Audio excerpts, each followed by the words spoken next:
Welcome back बच्चों। आज जो है हम लोग बात करेंगे कि कुछ स्पेशल सर्किट्स जो हैं इनका से इक्विवेलेंट निकालना। ठीक है, तो पिछली क्लास में नॉर्मल सर्किट, जिससे पिछली क्लास में हम लोग से इक्विवेलेंट की बात किया था कि चार्ज डिस्ट्रीब्यूशन के चार्ज कैसे डिस्ट्रीब्यूट होता है, उसकी वजह उसके थ्रू हम लोग से इक्विवेलेंट निकालने की बात किए थे। आज बात करेंगे कि कुछ स्पेशल सर्किट्स हैं तो उसके बारे में, ठीक है ना, उसके थ्रू हम लोग कैसे सी इक्विवेलेंट निकाला जाता है, तो उसी पे बात करने जा रहा हूँ। ठीक, चलो आओ देखते हैं। तो क्या है कि यहाँ पर देखो बच्चे, एक कैपेसिटर्स लगे हुए हैं, 3 कैपेसिटर लगे हुए हैं। यहाँ पर एक वायर लगा है, ये एक वायर यहाँ और यहाँ एक 2 कनेक्शन है, तो इसके बीच में एक वायर लगा हुआ है। अच्छा, इस वायर में जो है आपका कहते हैं इसमें कोई भी इलेक्ट्रिकल एलिमेंट नहीं लगा हुआ है। कोई भी इलेक्ट्रिकल एलिमेंट का मतलब ये हुआ कि इस वायर के बीच में कोई भी आपको इसमें कोई कैपेसिटर देखने को नहीं मिल रहा है। अगर कैपेसिटर नहीं है तो इसका मतलब ये हुआ कि हम लोग कहेंगे कि ये शॉर्ट सर्किटेड वायर है। ठीक है ना, क्या कहेंगे? शॉर्ट सर्किटेड है। ठीक, अच्छा, तो यहाँ पर यहाँ से यहाँ तक का जो वायर है ये जो है आपका शॉर्ट सर्किट, इसको हम बोलेंगे शॉर्ट सर्किटेड कंडक्टर या वायर। ठीक है ना। अच्छा, तो क्या है, अगर मान लो अगर कोई भी शॉर्ट सर्किट वायर से कोई कनेक्शन, कोई चीज़ कनेक्ट कर दिया जाता है किसी वायर में, तो ये हम लोग मान लेते हैं कि यहाँ से लेके यहाँ तक किसी भी पॉइंट पे अगर मैं कंसीडर करूँगा, चाहे यहाँ कंसीडर करूँगा, चाहे यहाँ पर और चाहे यहाँ पर कहीं पर भी देखूंगा, हर जगह इसका पोटेंशियल जो होगा बच्चे सेम होगा। ठीक है ना, हर जगह पोटेंशियल क्या होगा? सेम होगा। क्योंकि अगर किसी जो इलेक्ट्रिकल कंपोनेंट होते हैं, जैसे कैपेसिटर हुआ या रेजिस्टेंस हुआ, तो वो उसी के अक्रॉस वोल्टेज का ड्रॉप होता है। अगर वो चीज़ नहीं है तो वोल्टेज ड्रॉप होगा नहीं। अगर वोल्टेज ड्रॉप नहीं होगा तो सिंपल सी बात है कि हर किसी भी पॉइंट पे इस वायर पे अगर मैं देखूंगा तो इस वायर पे किसी भी पॉइंट पे हमारा जो पोटेंशियल होगा वो सेम होगा। तो इसका मतलब अगर मैं मान रहा हूँ कि अगर यहाँ का पोटेंशियल V है बच्चों, तो यहाँ पर कहीं पर भी पॉइंट लूँगा, जैसे मान लो यहाँ पर कनेक्ट हुआ, यहाँ पर भी V ही होगा। ठीक है ना, तो इसका मतलब ये हुआ कि अगर ये V है और ये V है। अच्छा, चार्ज कब फ्लो होता है? जब पोटेंशियल का क्या पोटेंशियल डिफरेंस देखने को मिले। पोटेंशियल डिफरेंस यहाँ पर क्या, यहाँ पर इस पॉइंट पे V है और यहाँ पर V है, तो यहाँ पर पोटेंशियल डिफरेंस आ नहीं पा रहा है। तो पोटेंशियल डिफरेंस नहीं आ रहा तो इसके थ्रू आपको चार्ज देखने को नहीं मिलेगा। मतलब यहाँ पर इसके थ्रू यहाँ पर चार्ज नहीं जाएगा। चार्ज किधर चला जाएगा? इस साइड से, ऐसे साइड। तो ठीक है ना, तो इसका मतलब ये हुआ कि ये वाला जो कैपेसिटर है, ये वाला कैपेसिटर, ये दोनों कैपेसिटर्स जो हो गए बच्चों, ये जो हो गए यूजलेस हो गए। क्या हो गया? यूजलेस। ठीक है ना। क्यों यूजलेस हो गया? क्योंकि उसके अंदर से चार्ज, उस सर्किट से, उस ब्रांच से चार्ज फ्लो ही नहीं हो रहा है। जब चार्ज फ्लो नहीं होगा तो कोई वोल्टेज ड्रॉप नहीं होगा, तो कोई भी आपका कैलकुलेशन नहीं हो पाएगा। ठीक है ना, तो इसका मतलब हम ये मान के चलेंगे कि ये इस सर्किट में ये चीज़, ये वाले कैपेसिटर्स हैं ही नहीं। ठीक है ना, तो इसको मैं इजिली कैसे बना सकता हूँ कि इसको हम लोग, इसको नॉर्मली ये जो है, ये इस वायर को, ये सिर्फ और सिर्फ यहाँ पर एक कैपेसिटर सी रहेगा, A और ये B के बीच में केवल यही कैपेसिटर देखने को मिलेगा। क्यों? क्योंकि ये दोनों हट चुके हैं। तो ये वाला जो वायर है, इसको मैं, इस वायर को, ये जो है इसको मैं सीधा कर दिया हूँ। ठीक है ना, ये जो है ऐसे, इसको मैं सीधा कर दिया हूँ, तो इसके बीच में सिर्फ और सिर्फ एक कैपेसिटर देखने को मिल रहा है। अब ये कैसे, मान लो ये चार्ज से गया, तो इसमें सी इक्विवेलेंट जो यहाँ पर होगा, डायरेक्ट इसकी वैल्यू क्या होगी? C होगी। ठीक है ना, क्लियर? अच्छा, तो हम लोग क्या देखें कि सी इक्विवेलेंट जो होता है, जो सी इक्विवेलेंट है,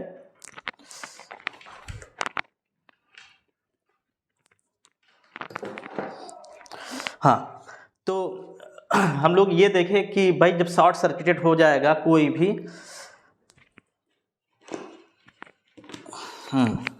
तो शॉर्ट सर्किट, तो जहाँ पर शॉर्ट सर्किट किया जाएगा तो वहाँ पर पोटेंशियल जो डिफरेंस हमेशा जीरो होगा। तो यहाँ पर पोटेंशियल देखो, यहाँ का पोटेंशियल वी है, यहाँ का भी है, तो इस वजह से इन दोनों के बीच के इसके क्रॉस पोटेंशियल डिफरेंस अगर मैं कहूँगा जीरो होगा तो पक्का है जीरो, तो यहाँ पर चार्ज का फ्लो नहीं होगा। चार्ज का फ्लो नहीं होगा तो हम मान के ये चलेंगे कि ये दोनों कैपेसिटर यूजलेस हैं। इसको यहाँ से हटा दूंगा, सिर्फ और सिर्फ आपको ये देखने को मिलेगा, ठीक है ना ये चीज़। तो सी इक्विवेलेंट यहाँ पर इसका आंसर सी आएगा, ठीक। अच्छा, अब दूसरे जो सर्किट है दूसरी सर्किट ऐसे यहाँ पर भी देखो, मान लो एक टर्मिनल ए है, दूसरा टर्मिनल बच्चों बी है, ठीक है ना। तो यहाँ पर भी मान लो मैं कह रहा हूँ कि ये this is the value of C and this is the C, और ये भी सी है। अच्छा, यहाँ पर भी देखो, ये जो है आपका यहाँ से यहाँ के बीच में एक वायर कनेक्ट हुआ है, ये भी इस कैपेसिटर को क्या कर देगा, शॉर्ट सर्किट कर देगा। क्यों? क्योंकि यहाँ पे देखो मैं बताया ना कि अगर कोई वायर है जो जहाँ पर अगर उसमें कोई कैपेसिटर, कोई इलेक्ट्रिकल एलिमेंट नहीं जुड़ा हुआ है तो हम लोग ये नहीं जुड़ा तो हम लोग ये मान चलते हैं वो जो वायर है शॉर्ट सर्किटेड है, मतलब उसके हर एक पॉइंट पोटेंशियल वी होगा। तो यहाँ पर और यहाँ पर दोनों का पोटेंशियल वी है, तो पोटेंशियल डिफरेंस इस दोनों के टर्मिनल के बीच में पोटेंशियल डिफरेंस आपको जीरो है, तो पक्का है यहाँ पर भी चार्ज फ्लो नहीं होगा। चार्ज फ्लो नहीं तो मैं कहूँगा ये सर्किट अपनी क्या है, यूजलेस है। तो सिर्फ और सिर्फ आपको ये डायग्राम देखने को मिलेगा, सी और ये सी है और ये चीज़ ऐसे ये दिख ही रहा है, ये यूं ए एंड बी, ए और बी के यहाँ पर देख रहे हो दिस एक कुछ इधर चार्ज चला जा रहा है, चार्ज यहाँ पर डिवाइड हो रहा है। चार्ज डिवाइड का मतलब हुआ पैरेलल है दोनों, तो पैरेलल का मतलब क्या, सी इक्विवेलेंट यहाँ पर डायरेक्ट अपन लोग लिख सकते हो सी प्लस सी, मतलब 2C। इसका आंसर 2C आएगा, ठीक है ना बच्चे। अब बात आई तीसरा, इसी पे एक क्वेश्चन और करा देता हूँ।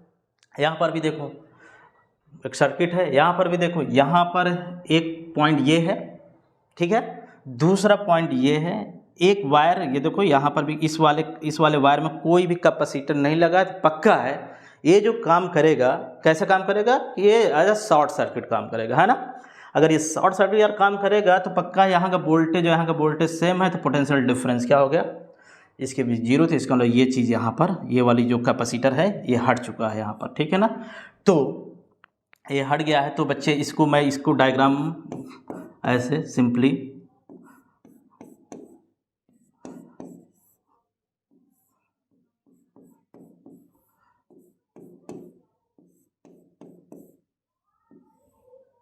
ये यूं हो जाएगा, है ना। अब ये वायर जो है ऐसे, चाहे ऐसे ही बना दो चाहे सीधा कर दो, ये वायर तो है, तो इसको यहाँ से यहाँ तक सीधा कर दिया हो, ठीक है ना। अच्छा, फिर से यहाँ पर देखो एक टर्मिनल ये है, दूसरा टर्मिनल ये है, तो यहाँ का पोटेंशियल और यार यहाँ का पोटेंशियल दोनों सेम है। अगर यहाँ का पोटेंशियल और यहाँ का पोटेंशियल सेम है तो पक्का है इसके क्रॉस इधर चार्ज फ्लो नहीं होगा, इधर चार्ज फ्लो नहीं होगा, क्योंकि पोटेंशियल डिफरेंस यहाँ पर जीरो है। तो ये पक्का है, ये भी this is also useless circuit, ये वाला यूजलेस हो गया। तो सिर्फ और सिर्फ जो है आपको डायग्राम, सिर्फ ये आपको ये वाला डायग्राम ये चीज़ हट चुका है, इसको मैं रफ कर थोड़ा सा इरेज कर दे रहा हूँ। ये चीज़ बच्चे ये हट गया है, ठीक है ना, ठीक।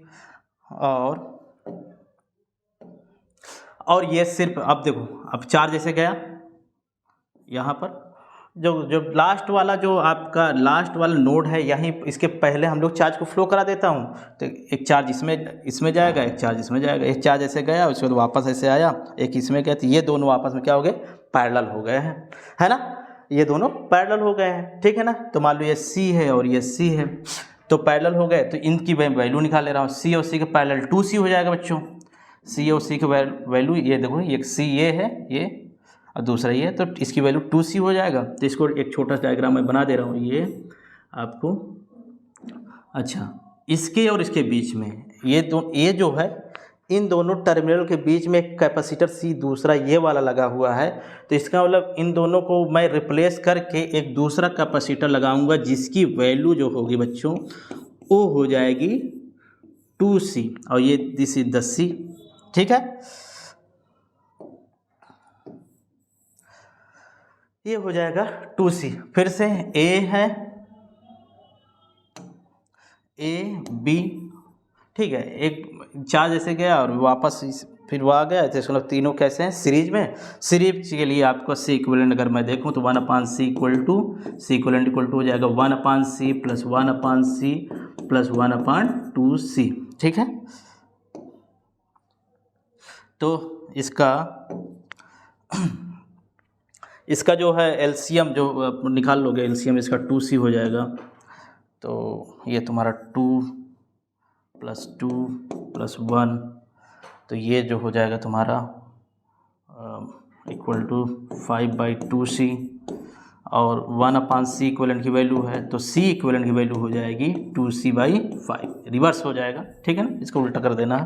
तो ये हो गया, ऐसे आसानी से आपका क्लियर हो जाएगा, ठीक है ना। तो आपको ये देखना है कि मैं क्या बताया कि अगर शॉर्ट सर्किटेड है तो वायर जहाँ से जहाँ तक लास्ट में कनेक्ट हुआ है वहाँ से वहाँ तक के बीच में कोई भी पोटेंशियल, हर जगह पोटेंशियल सेम रहेगा। तो दोनों इंड्स के बीच का जो पोटेंशियल डिफरेंस होगा 0 होगा, है ना, उनके पोटेंशियल डिफरेंस 0 होगा। तो इसका मतलब ये होगा कि उसके अक्रॉस में अगर कोई भी कैपेसिटर लगा हुआ है तो कैपेसिटर को ईजिली आप क्या कर दोगे, उसको रिमूव कर दोगे, उसको वहाँ से हटा दोगे, ठीक है ना। ठीक, तो ये चीज़ आपको आसानी से हो जाएगा, ठीक।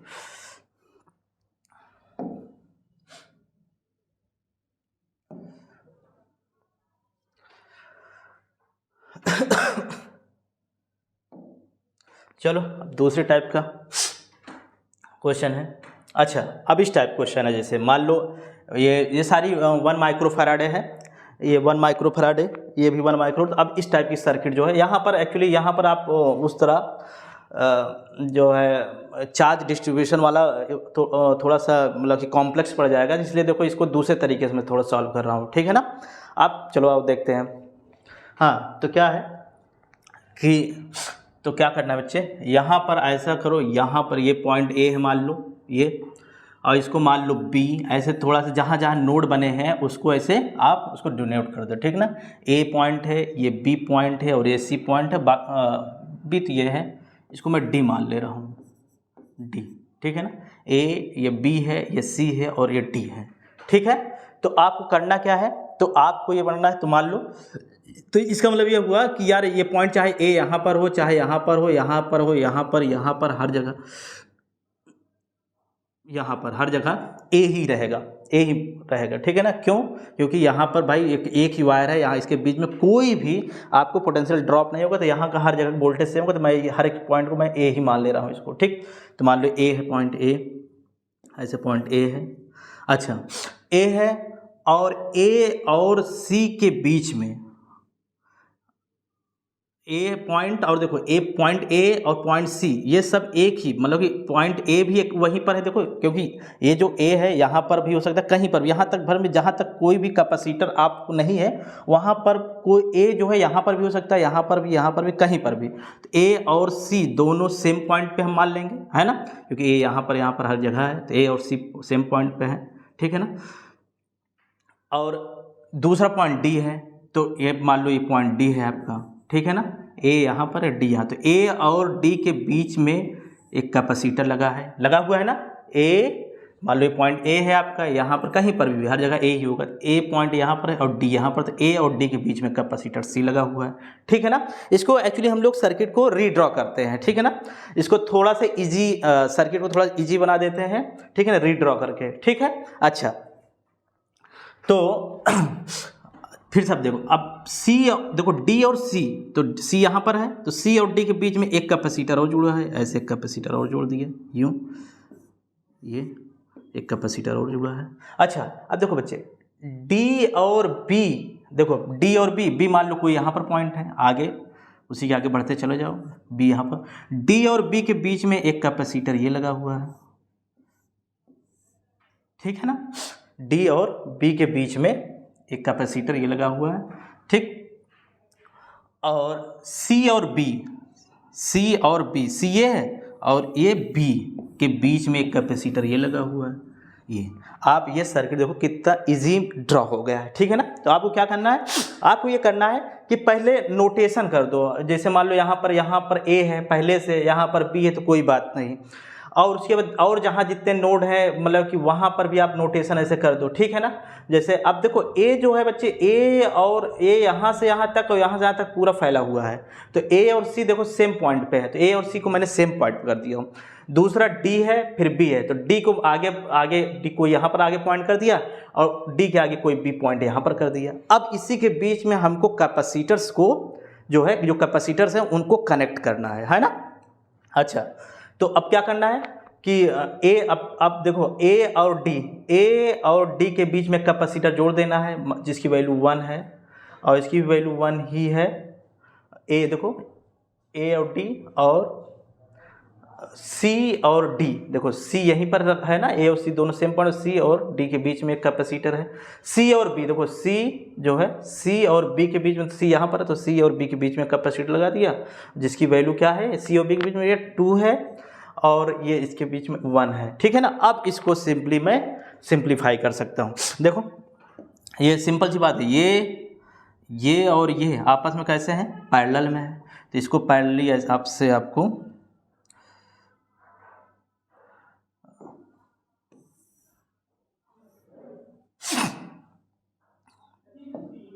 अच्छा ये पैरेलल है तो 1 1 का पैरेलल ये दोनों है यहाँ पर जो कनेक्ट है इसके और इसके बीच में ये कैपेसिटर है तो पैरेलल है, पैरेलल सिंपली जुड़ जाएगा तो 1 + 1 2, तो इसकी एक कैपेसिटर से लगा देना जिसकी वैल्यू 2 होगी, ठीक है।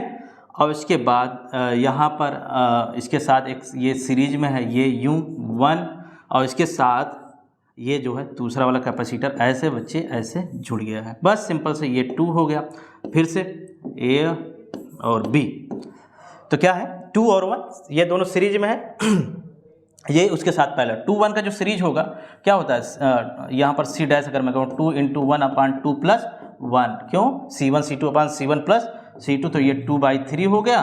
और उसके बाद वही इसके साथ पैरेलल है, इसमें ऐसे +2 जोड़ दो, ये आ जाएगा 8/3 मालूम माइक्रोफाराड में, तो ये चीज़ हो गया, ठीक है ना डायरेक्ट तो ये चीज़ अगर ऐसे सर्किट रहे तो आपको फिर से जो है डायग्राम को रीड्रॉ, एक सिंपल डायग्राम बनाना रहता है, ठीक। अच्छा दूसरा क्वेश्चन क्या है,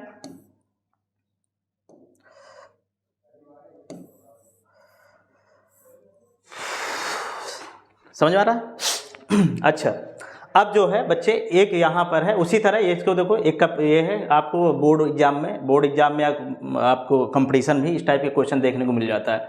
तो यहाँ पर भी एक्चुअली जो है जो चार्ज होता है, चार्ज जैसे डिस्ट्रीब्यूशन मेथड के चार्ज डिस्ट्रीब्यूशन मेथड डायरेक्ट कभी कभी किसी भी कैसी ऐसी सर्किट होती हैं जिसमें आप डायरेक्ट नहीं यूज कर सकते हो, तो उसको पहले सिंप्लीफाई किया जाता है, उसके बाद किया जाता है। तो उसको आप पहले इसको सिंप्लीफाई अगर मैं करूँ बच्चों, तो यार देखो यहाँ पर देखो यहाँ पर क्या है, A है बच्चा,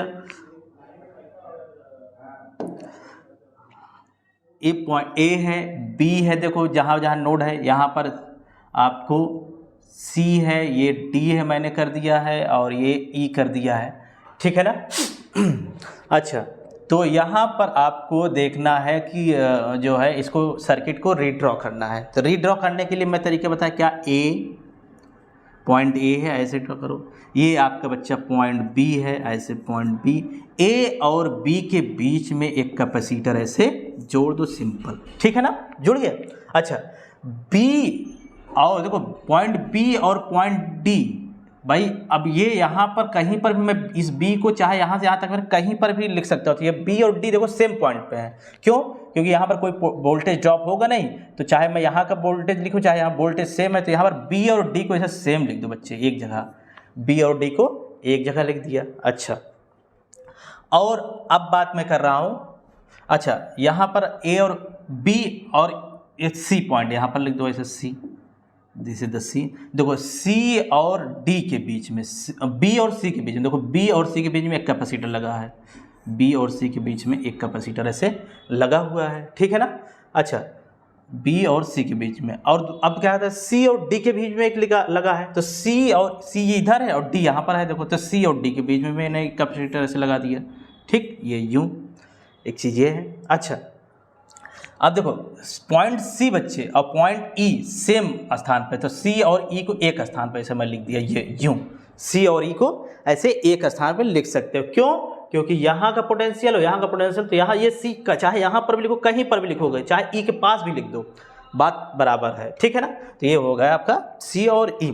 अच्छा अब देखो डी और ई के बीच में एक कैपेसिटर दिख रहा है, तो डी आई है और ई ए है, तो डी और ई के बीच में कैपेसिटर वैसे और लगा दिया बच्चा, ये यूं।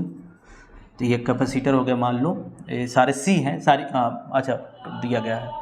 तो इसकी जो है ए है 12 इसकी वैल्यू है, इसकी ये बी और सी के बीच में जो दिया था वो 10 है, और सी और डी के बीच में जो दिया है 5 है, और डी और ई के बीच में जो दिया है बच्चों 9 है, और ई, अच्छा यहाँ पर एक पॉइंट मैं एफ ले रहा हूँ, ई और एफ, इसको एफ बना दिया। अब जो है ये, अब देखो एक सिंपल ये जो सर्किट है आपको एक सिंपल सर्किट बन चुकी है ना। ये जो है देखो कितना पहले एकदम कॉम्प्लेक्स था, पता ही नहीं चल पा रहा, लेकिन अब देखो अब एक इजीली दिख रहा है, कौन सा सीरीज है कौन सा पैरेलल है। अब आप क्वेश्चन आराम से इसको सॉल्व कर सकते। देखो टोटल कितने कैपेसिटर, 1 2 3 4 और 5, यहाँ पर भी देखो 1 2 3 4 5। अच्छा बच्चा बस 1 2 3 ये आपस में कैसे हैं, पैरेलल है, तो पैरेलल को ऐसे जोड़ दोगे, 10 + 5 15 और +9 24। इसका मतलब ये हुआ कि इन सारी की वैल्यू जो है वो जो है आपकी 24 हो गई है, ठीक है ना। तो 24 जो है इसको ऐसे रिप्लेस कर दोगे, तो ये जो है आपका 12, इसकी वैल्यू हो गई 24, और इसकी जो वैल्यू है आपका 8 है, 8, और ये यहाँ पर A है और यहाँ पर F है, और ये 8, और ये डायरेक्ट आपका जो है डायरेक्ट सीरीज में। अब इसको आप इजीली आप सॉल्व करते हैं, 1/c = 1/12 + 1/24 + 1/8, इसका एलसीएम 24 हो जाएगा, है ना। तो ये 2 हो जाएगा, +1 हो जाएगा, +3 हो जाएगा, और